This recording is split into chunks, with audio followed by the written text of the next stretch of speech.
oh, these times of COVID-19. But that's not going to stop the Alleghany Journal from adding to its movers and shakers series. We were at a meeting recently, and I said to Alleghany County Covington Sheriff Hall, you're a part of this. You are one of the movers and shakers in the Alleghany County Highlands area, and we would hope that you could take some time out of your busy schedule and join us. So we caught him, and here we are on Thursday, October 29th, 2020. Welcome, Sheriff. Thank you, Jerry. Glad to be here. You know, one of the things that's might be odd to some of our viewers is we in the media make a consistent mistake by just calling Kevin Hall the Alleghany County Sheriff. In fact, he is the Alleghany County Covington Sheriff, and that has many implications from process serving to assistance with law enforcement in the city of Covington. So, you know, he has a big job, and we're delighted that he joined us today. And Sheriff, many people know you grew up on Route 18, but they may not know, how did Kevin Hall decide to get involved with law enforcement in the first place? Well, you know, growing up on, Potts Creek, what, Route 18, most people, like a lot of people call it Potts Creek.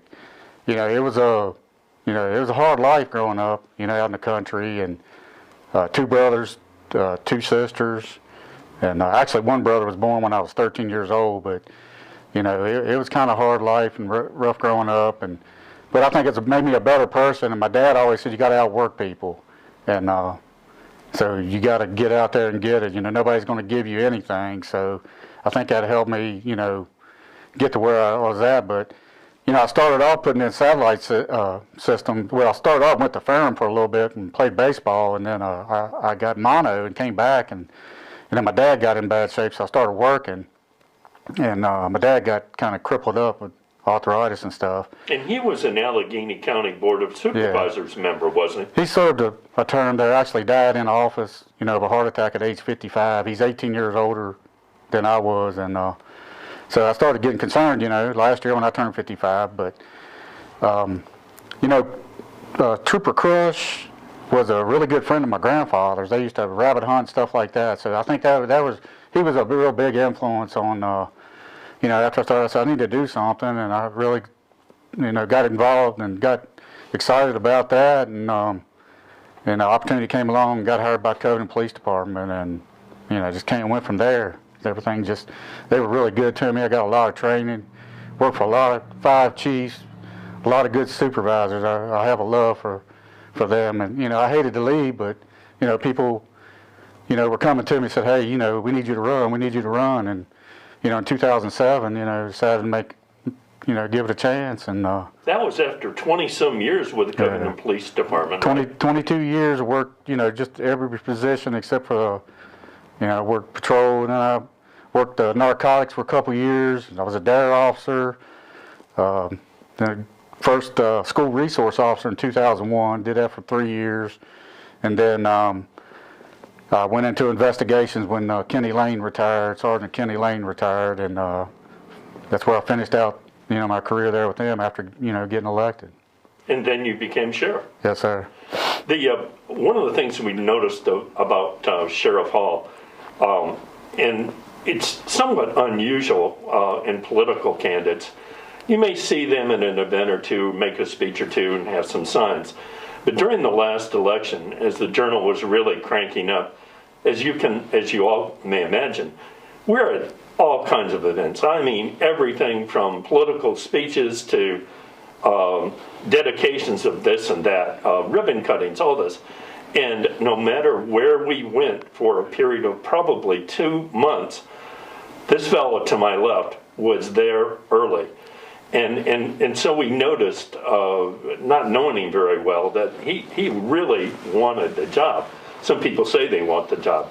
Others are out there really working. So that was one of the first things that we noticed about Sheriff Hall. And it was this kind of dedication to saying, I've got something to say, and I want to be your sheriff again. So not many sheriffs, well, maybe a few in Virginia repeat themselves, but I'm sure you felt that was quite an honor to be reelected again. Oh, yeah. I mean, started my 4th term, I believe there's only been, 2 sheriffs that have ever served more than 3 terms. And, when you're talking about your name being mentioned in with the legendary Sheriff Swope, that's a great honor. But, it's something that started, the work ethic, my work ethic, like I said, from my father. And, he said, you got to get out here and get it. You got to show people. And maybe I do too much. Sometimes my family suffers for it, but that's the way I've always been. When I was at the PD, I would do whatever. I was at all these events, and it probably helped me, to get elected the first time because of that, the relationships that I had with people and being out there and being seen and being approachable. I've had people tell me, well, you're real approachable, and I am. I'm Facebook Messenger. People are messaging me 9, 10, 11 o'clock at night on Sundays.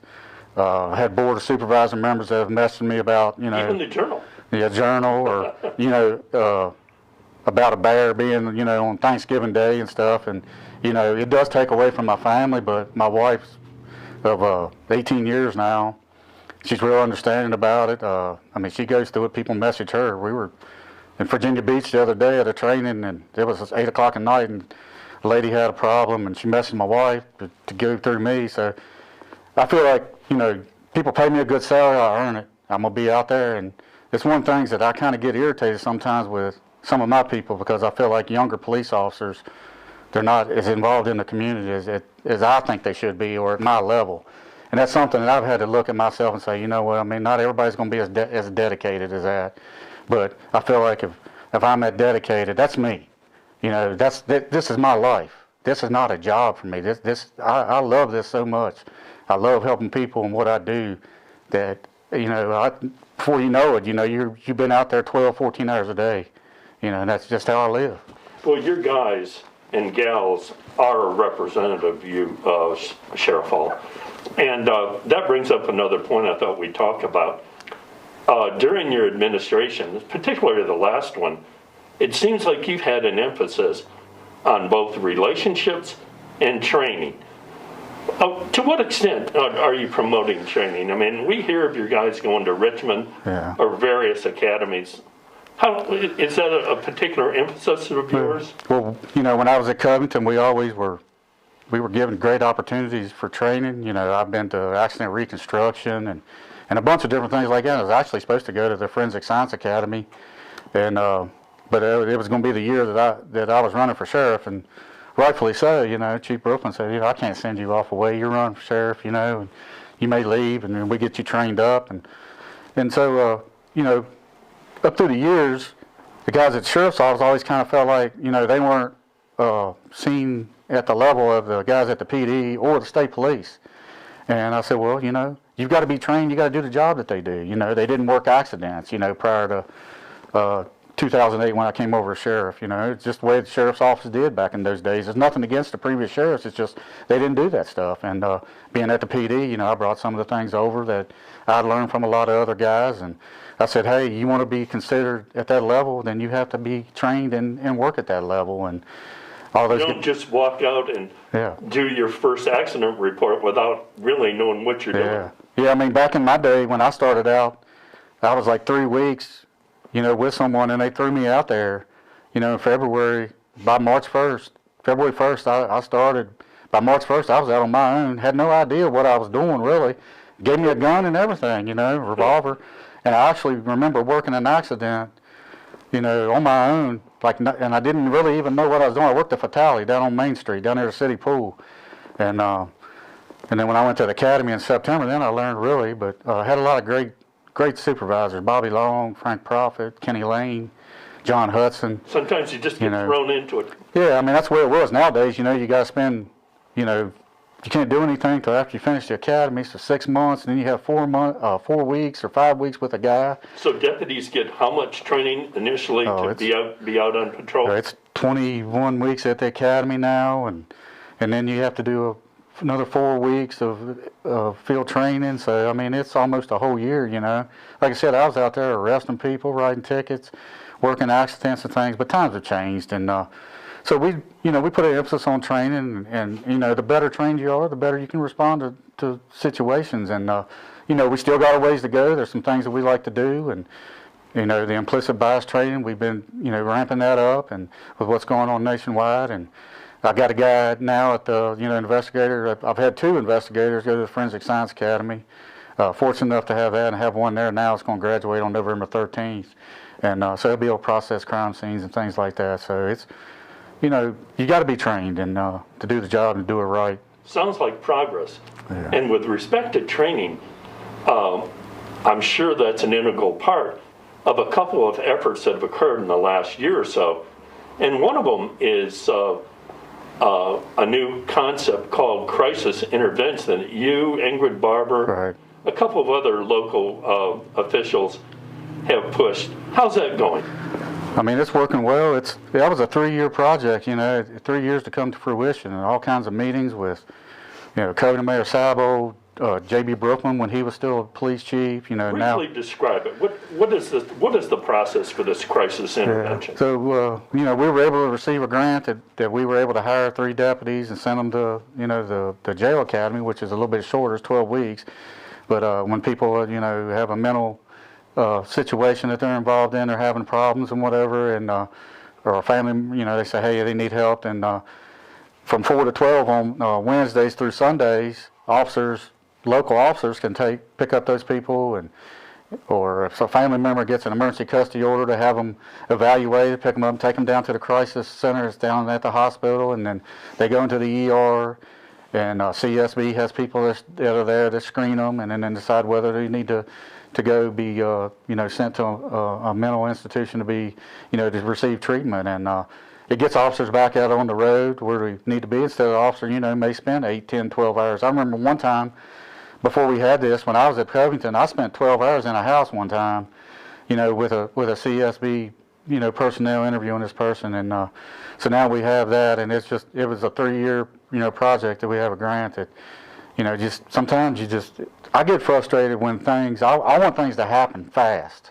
That's just how I am, and I get frustrated when, you know, it takes a year or 2 or 3 or whatever for something, but, you know, it's paid off, and it's working real well. A great relationship with them, and all of our officers we have about 90% of our officers now that have the crisis intervention training. And, you know, you see a lot of these incidents on TV, and they paint law enforcement in a bad eye, but I mean, you know, they expect us to do everything. They expect us to know how to deal with, you know, people that are having mental illnesses, and knives and guns and things like that. I mean, you know, and sometimes, you know, people don't understand, I think, what we have to do and how we're trained to do things. And there's some things that need to change. And, you know, hopefully that's what's going to come out of some of this thing about, you know, the reform in law enforcement. Well, there's another cool program that I think took a couple years or some period of time to get going. And it's the drug court. All right. And once again, I believe Ms. Barber, you, Judge Sine, I think the Commonwealth Attorney. All right. How's that going? It's going real well. We've got, well, I think 3 participants now.